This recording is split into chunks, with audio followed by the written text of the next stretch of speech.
განადგურების შემდეგ სამი სახელმწიფოს წარმომადგენელი სამომავლო გეგმების შესათანხმებლად ერთმანეთს ხვდება. ამერიკის ახალი პრეზიდენტი ჰარი ტრუმენი ამაყად ესალმება ხალხს და ყოვლის შემძლე ჯარს, რომელმაც გამარჯვება მოუტანა. ეს შეკრება საბჭოთა ზონაში, პოსტდამში იმართება, რომელიც იმ პერიოდში სამყაროს ცენტრად გვევლინება.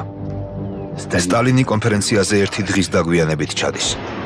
ამერიკის ელჩი მას მიმართავს. რა გამართლებაა, რომ ამდენი გამოცდისა და ტრაგედიის შემდეგ როგორც იქნა ბერლინში ხართ? რაზეც სტალინი პასუხობს. მეფე ალექსანდრე პარიზამდე ჩავიდა. კონფერენციაზე კრემლის მბრძანებელი დომინირებს. მისმა დივიზიებმა გაათავისუფლეს აღმოსავლეთი ევროპა, სადაც ის საბჭოთა ძალაუფლების გავრცელებას აპირებს. სტალინი მთავარ კოზირს გამოიყენებს. მის ბრძანებებს კომუნისტური პარტია ყველა ქვეყანაში ბრმად დაემორჩილება.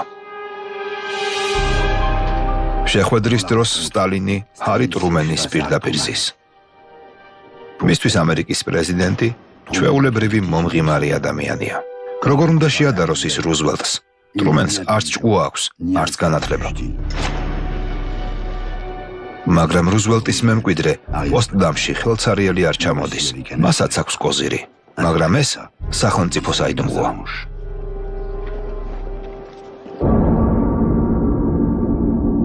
ამ საიდუმლოს ტრინიტი ჰქვია. ეს არის პირველი ატომური ბომბი, რომელიც ნიუ-მექსიკოს უდაბნოში ააფეთქეს. მისი აფეთქება დაახლოებით 21 კილოტონა ტროტილის აფეთქების ეკვივალენტური იყო. ისტორიაში ეს ნამდვილი გარდატეხაა. კაცობრიობა ატომის ხანაში შედის და ხედავს, როგორ იბადება იარაღი, რომელსაც მისი განადგურება შეუძლია. მოლაპარაკებების დროს ტრუმენის